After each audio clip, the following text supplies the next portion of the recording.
भगवान के क्यों अवतार लेते हैं, चाहे भगवान कृष्ण हो या राम हो, क्यों अवतार, क्या प्रयोजन? जब अत्याचार होने लगता है, जब धर्म की हानि होती है।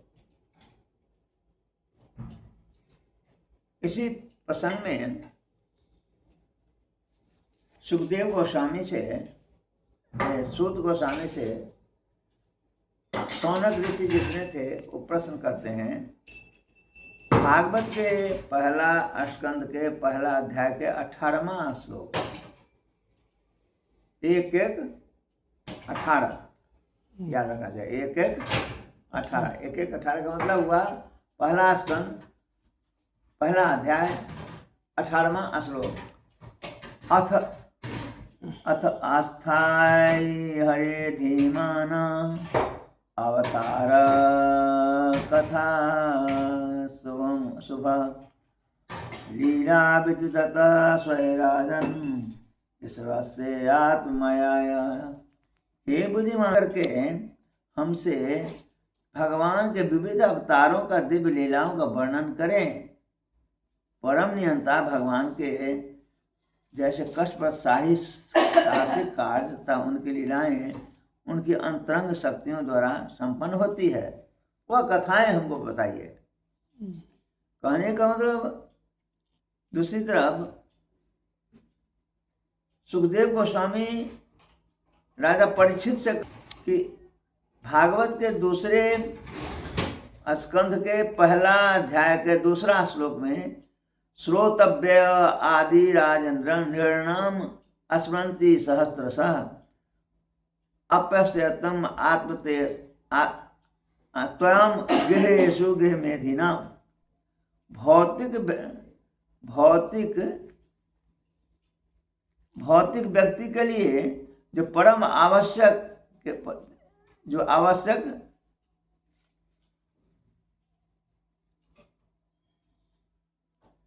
ग्रस्त व्यक्ति के लिए जो भौतिक ज्ञान के प्रति अंधे हैं, मानव समाज में सुनने के लिए अनेक विषय हैं। अब हम लोग भगवान श्री राम के अवतार का कारणों का वर्णन श्रवण करेंगे। भौतिकता में उलझे व्यक्ति के लिए जो परम शुद्ध विषय है, ज्ञान की प्रति अंधे हैं। भौतिकता से ग्रस्त जो व्यक्ति हैं उनको वो जो ज्ञान के मामले में अंधे हैं, ज्ञान नहीं सुनना चाहते, वो उनके लिए सुनने के लिए बहुत विषय वस्तु है। संसार में अनेक प्रकार के विषय वस्तु है। मान लीजिए कि कोई मुकदमे की बात सुनता है, जो चोर है चोरी की बात सुनता है, डकैत है डकैती की बात, जो जिस व्यसन में है उसी की चर्चा में है। कोई पढ़ने वाला विद्यार्थी है, अपने समकक्ष विद्यार्थी है, तो उसे पढ़ाई के बारे में सुनता है। आप साधु संग करेंगे तो भगवान की बात की चर्चा श्रवण करेंगे। लेकिन यह है किसके लिए? जो भौतिकता से ग्रस्त लोग हैं। किंतु जो भौतिकता से उबरे हुए लोग हैं उनको तो क्या चाहिए? भगवान की चर्चा चाहिए। जैसे भी उनको भगवान की चर्चा चाहिए। तब हम लोग भगवान, आज जो भगवान का श्री राम का जो जन्म है, अवतार का है, उस कथा को हम श्रवण करेंगे कि क्यों पूछा गया प्रश्न, उनका कथा का अवतार के कारणों के बारे में जो सूत गोस्वामी से सौनक ऋषियों द्वारा पूछा गया है, तो उस पर हम लोग श्रवण करेंगे। पहला कारण है जय विजय का श्रापित होना। पहला कारण है जय विजय का श्रापित होना। तो जय विजय कौन थे? जय विजय जो थे वो पहले वैकुंठ लोक के द्वारपाल थे। दोनों भगवान नारायण के जहाँ वैकुंठ में वास करते हैं वहाँ का द्वारपाल थे। और कुछ अपराध के कारण, साधुओं के अपराध के कारण वो श्रापित हो गए। और श्रापित होने के बाद वो क्या बन गए? हिरणाक्ष और हिरण्यकश्यप बन गए। तो हिरणाक्ष और हिरण्यकश्यप को उद्धार करने के लिए थे तो दोनों भगवान के पार्षद। तो श्रापित अपने भक्तों को श्रापित होने के कारण वह भगवान बराह के द्वारा हिरणाक्ष का वध किया गया और भगवान नरसिंह देव के द्वारा हिरण्यकश्यप का वध किया गया। उसी तरह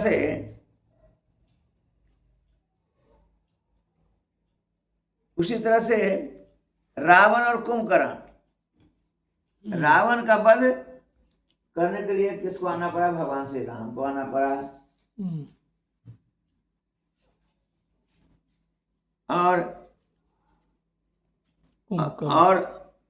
और उसी तरह से रावण कुंभकर्ण को रावण और कुंभकर्ण को मारने के लिए, माने उद्धार करने के लिए भगवान श्री राम और लक्ष्मण के रूप में अवतार लेना पड़ा। उसी तरह से शिशुपाल और दंतवक्र जो दोनों थे, वो दोनों ही यही दोनों थे। कौन? जय और विजय। उनको उद्धार करने के लिए भगवान कृष्ण और बलराम के रूप में अवतार लेकर के उद्धार किए। दूसरा कारण है नारद मुनि के द्वारा श्रापित। नारद मुनि के, किसी ऋषि मुनि के द्वारा जब कोई आदमी श्रापित हो जाता है तो वह श्राप, उसको उद्धार करने के लिए भी भगवान को अवतार लेना पड़ता है। ऐसे कई घटनाएं, जैसे कृष्ण लीला में उन्होंने नारद जी के द्वारा जो यमलार्जुन दो थे, कुबेर के पुत्र, उनको उद्धार करने के लिए भगवान कृष्ण के अवतार में उन दोनों का उद्धार हुआ। तो उसके लिए भी उस समय का प्रतीक्षा किया जाता है और उद्धार करते हैं। अहिल्या, इसके बाद में अहिल्या के चरित्र देखिए। अहिल्या भी गौतम ऋषि, अपने पति गौतम ऋषि जी के द्वारा श्रापित थी, लेकिन इंतजार करती रही तो भगवान राम के अवतार लेना पड़ा। ऋषियों द्वारा श्रापित थे। शबरी भक्तों को दर्शन देने के लिए भगवान को अवतार लेना पड़ा, है ना। तो इस तरह से, और सबरी तो बहुत ही उच्च कोटि की भक्त थी भगवान का, और सबरी का एक चरित्र ही एक अनोखा चरित्र है रामायण के अंदर, है ना। तो इस तरह से हम देखते हैं कि नारद मुनि के द्वारा जो श्रापित होते हैं, इसलिए भगवान को अवतार लेना पड़ता है। तीसरा कारण है मनु शत्रुपा का 1000 वर्ष 10,000 वर्ष तक का तपस्या। जो मनु शत्रुपा थे दोनों राजा, वो दोनों तपस्या के, उसको अब हम चर्चा में सुनेंगे। रावण के अत्याचार के कारण भी भगवान को अवतार लेना पड़ा। जो पहले कहें कि रावण का अत्याचार उद्धार के लिए भगवान श्री राम का के रूप में अवतार लेना पड़ा। वेदवती की इच्छा पूर्ण करने के लिए। वेदवती कौन थी? एक पवित्र नारी थी, तपस्विनी नारी थी। और जब उसकी इच्छा थी कि जब मेरा विवाह हो तो विष्णु से हो, भगवान विष्णु से हो। तपस्या कर रही थी। तपस्या के दौरान रावण का उस पर कुछ दृष्टि पड़ा और वह अपने आप को आत्महत्या कर ली। और वो अब सचेत कर ली कि मैं किसी न किसी रूप में, मेरे कारण ही तुम्हारा सर्वनाश होगा। सीता रूप में उनका अंश था। किसमें? सीता जी वेदवती ही बनी है सीता। वेदवती ही सीता बनी है। वेदवती एक सती टाइप के थे। हाँ, मैंने तपस्विनी थी। तो सीता जी का लक्ष्मी माता से संबंध कुछ नहीं है। माने वही लक्ष्मी की अंश है वो, वेदवती लक्ष्मी के अंश में अंश और ना है ये सब। सीता कौन थी, इन लोग का अंश थी, अंशावतार विस्तार कहेंगे।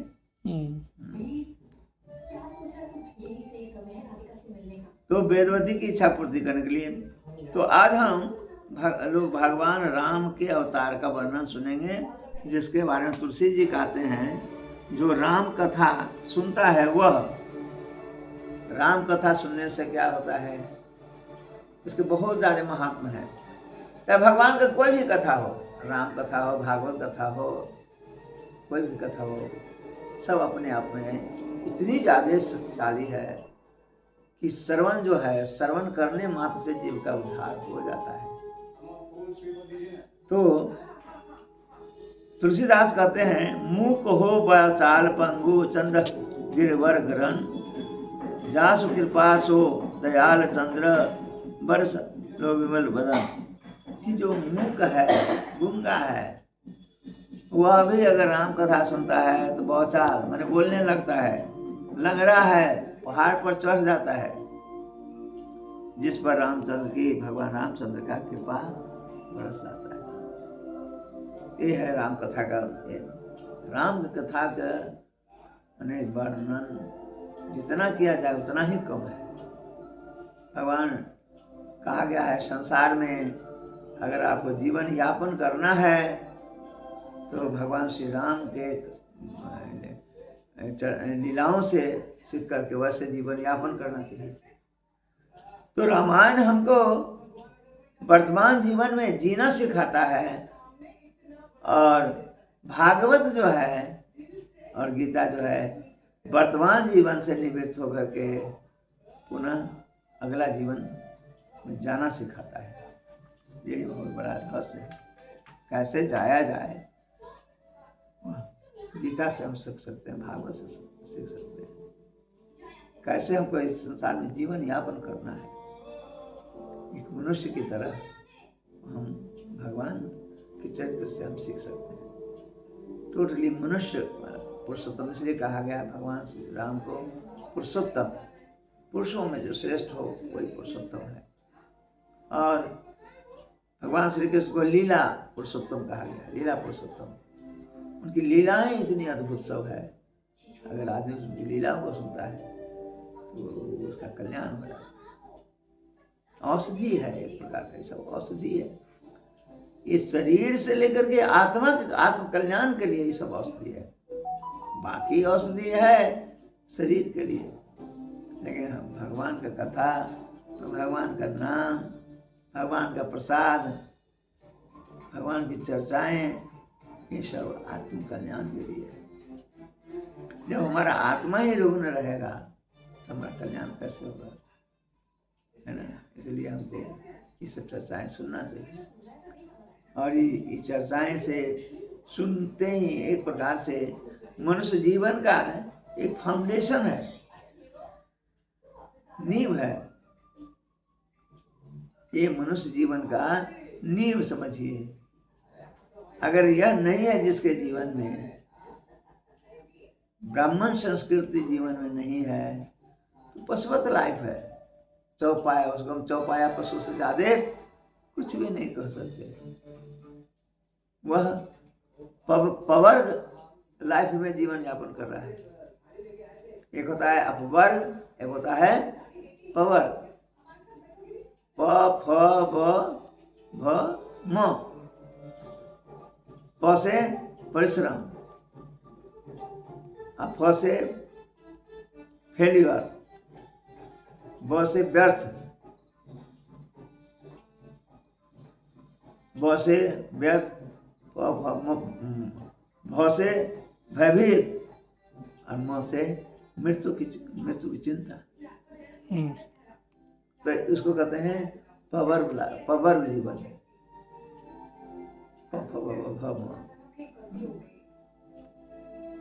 अपवर्ग का मतलब होता है कि इनसे परे जो हो वो अपवर्ग जीवन है।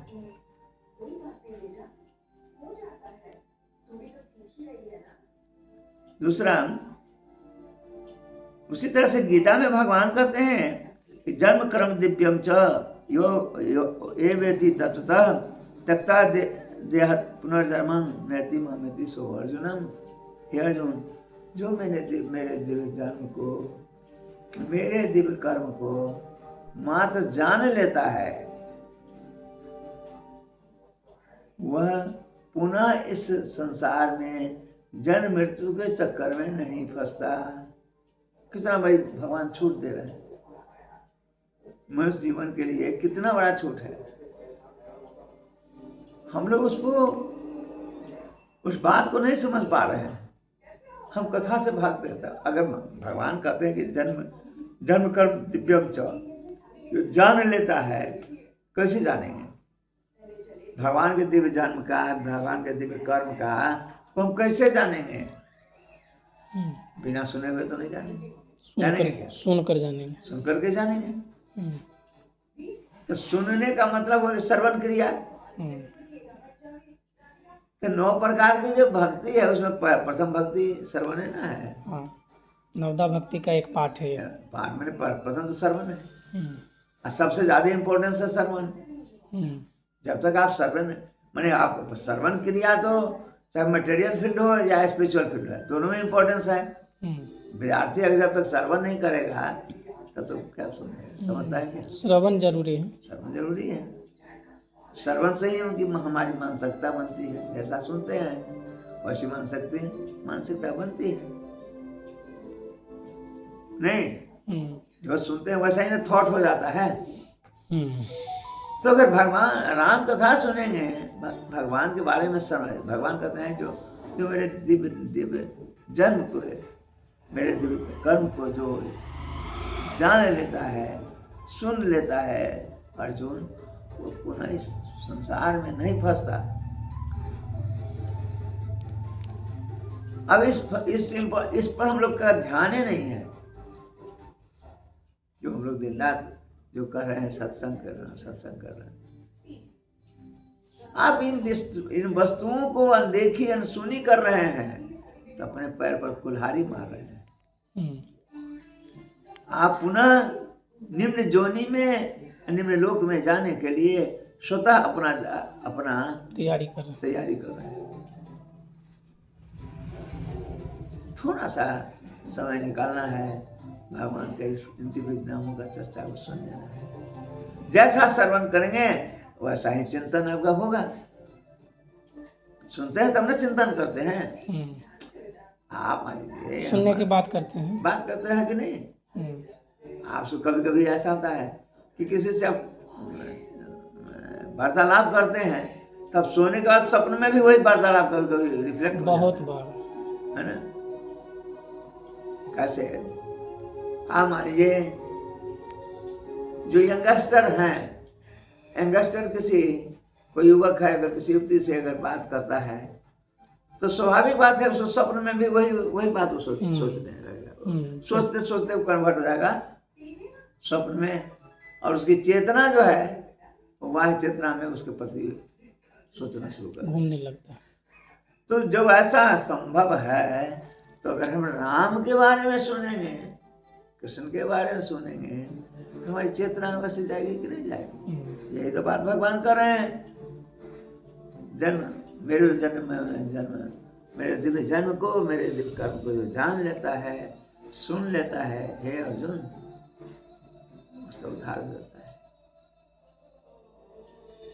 कैसे, किसका उद्धार होगा? आप कोई प्रश्न करेगा किसका उद्धार होगा?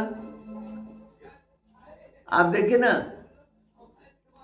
धृतराष्ट्र, महाभारत में धृतराष्ट्र अंधे थे ना, लेकिन वो क्या किए? श्रीमद् भागवत गीता का संपूर्ण ज्ञान श्रवण किए कि नहीं किए? तो मेल खा गया मेरे दिव्य जन्म और मेरे दिव्य कर्म का। तो भगवान जो वहां पर कर्मनिष्ठ थे, उनकी जो भी क्रियाएं थी, उसको कौन सुना? धृतराष्ट्र सुने ना। धृतराष्ट्र बार बार पूछते थे ना, क्या संजय बताओ तो अब क्या कर रहे हैं? तो भगवान, अब हे राजन, अब केशव जो है फलाना काम कर रहे हैं। सुन रहे हैं कि नहीं सुन रहे हैं? सुनने से होगा। परीक्षित महाराज, सुनने से ही उनका वो उनको मुक्ति मिली। तो दृष्टांत है ना?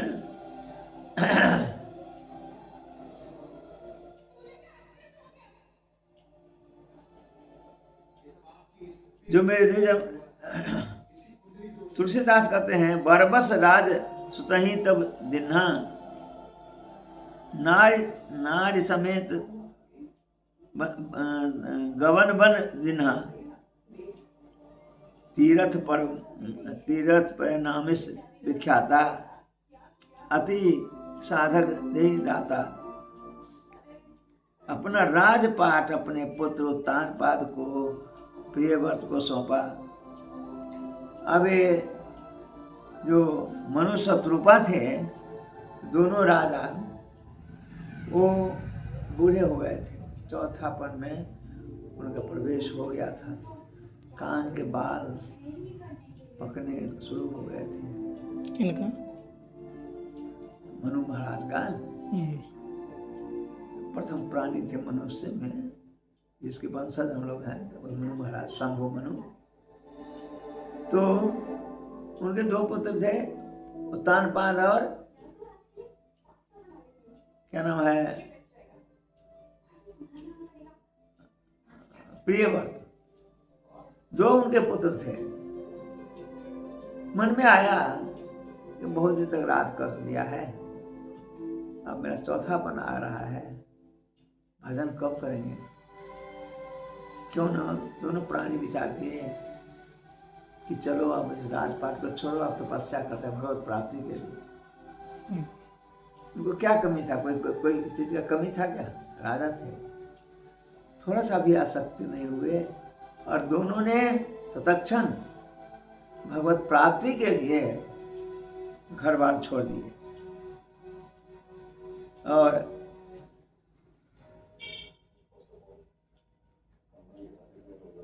वहां पर जाकर के वनगमन कर गए, और उत्तानपाद और प्रियव्रत को राज का चाबी सौंप दिए कि अब इस राज को आप चलाएं, मैं जाता हूं तपस्या में। वो सब वो लोग थे, त्यागी उसको कहेंगे। अभी कलयुग में लोग त्यागी कम है, पकड़ना जानते ज्यादा जानते हैं, छोड़ना नहीं जानते, कम जानते हैं, है ना। जब उनको ठोकरें, माया से ठोकरें मिलती है तब भी नहीं छोड़ना चाहते, लेकिन उनको माया से ठोकर नहीं मिलती थी। इतना उस समय में उनके ज्ञान था, मुझे भगवत प्राप्ति करना है। मनुष्य जीवन का एक वो लोग ड्यूटी समझते थे, कर्तव्य समझते थे कि अगर मुझे मनुष्य शरीर प्राप्त हुआ है तो इस मनुष्य शरीर से जन कल्याण करके, भगवत भक्ति करके, तपस्या करके, और मुझे भगवत प्राप्ति करना है। यह उनका गोल था, एम था। और उसको वो लक्ष्य लेकर के राजपाट भी चलाते थे। और यह भी लक्ष्य होता है, ऐसे बहुत राजाओं की कहानी है। राजपाट होते हुए भी महाराज अम्बरीश, वो तो राजा थे, राजपाट भी चलाते थे, 24 घंटा भगवान की सेवा में लीन भी रहते थे। और हम लोग के पास थोड़ा सा काम है, थोड़ा सा काम है, तो हम लोग क्या कहते हैं? बहुत काम, बहुत काम है, भक्ति कहाँ होती है? 16 बार जाप नहीं होता है। अम्बरीश महाराज कैसे थे? 24 घंटा भगवान का नाम। अगर आप, भागवत का संदेश है शास्त्रों का कि आप अगर भक्ति में रत हो जाएंगे तो भौतिक कर्म अपने आप मिनिमाइज हो जाता है। ये मेरा निजी अनुभव है। भक्तिप्रद जब कर्म करते हैं तो भौतिक प्रद जितने भी कर्म है, कर्तव्य है, वो सब भगवान उसको मिनिमाइज कर देते हैं। अगर भक्तिप्रद नहीं है तो उसको आप सबसे सुनिए, टाइम ही नहीं, टाइम ही नहीं, टाइम हमको भी नहीं है, टाइम उनको भी नहीं है। हमारा टाइम भगवान की सेवा में चला जाता है, उनका टाइम संसार की सेवा और स्वयं के सेवा में जाता है, इतना ही अंतर है। हम मुक्त हो जाते हैं, वो बंध जाते हैं। तो मनु महाराज सतरूपा दोनों ने प्रतिज्ञा किया कि नहीं, हम लोग को वन गमन करना चाहिए। चौथापन आ गया। जब आदमी का चौथापन का निशानी है, कान के ऊपर का बाल पक जाता है, सफेद हो जाता है। यही हाल दशरथ जी को भी हुआ। दशरथ जी का भी चौथापन आया, बाल देखे पक गया है। अरे भाई, चौथापन आ गया, कोई संतान नहीं है, कुछ ना कुछ उपाय रचना चाहिए। तो दशरथ जी पुत्र प्राप्ति के लिए चिंतित हैं और मनु शत्रुपा जो है भगवत प्राप्ति के लिए चिंतित हैं। दशरथ जी पुत्र प्राप्ति के लिए यज्ञ कर रहे हैं और मनु शत्रुपा भगवत प्राप्ति के लिए तपस्या कर रहे हैं। यही अंतर है। तो तपस्या से भी प्राप्त किया जा सकता है, भगवत प्राप्ति किया जा सकता है। हर युग में अलग अलग तरीके से भगवत प्राप्ति के तरीके बताए गए हैं। किसी एक युग में यज्ञ से, सतयुग में यज्ञ से, त्रेता में तपस्या से, द्वापर में भगवान के अर्चन से और कलयुग में भगवान के नाम से।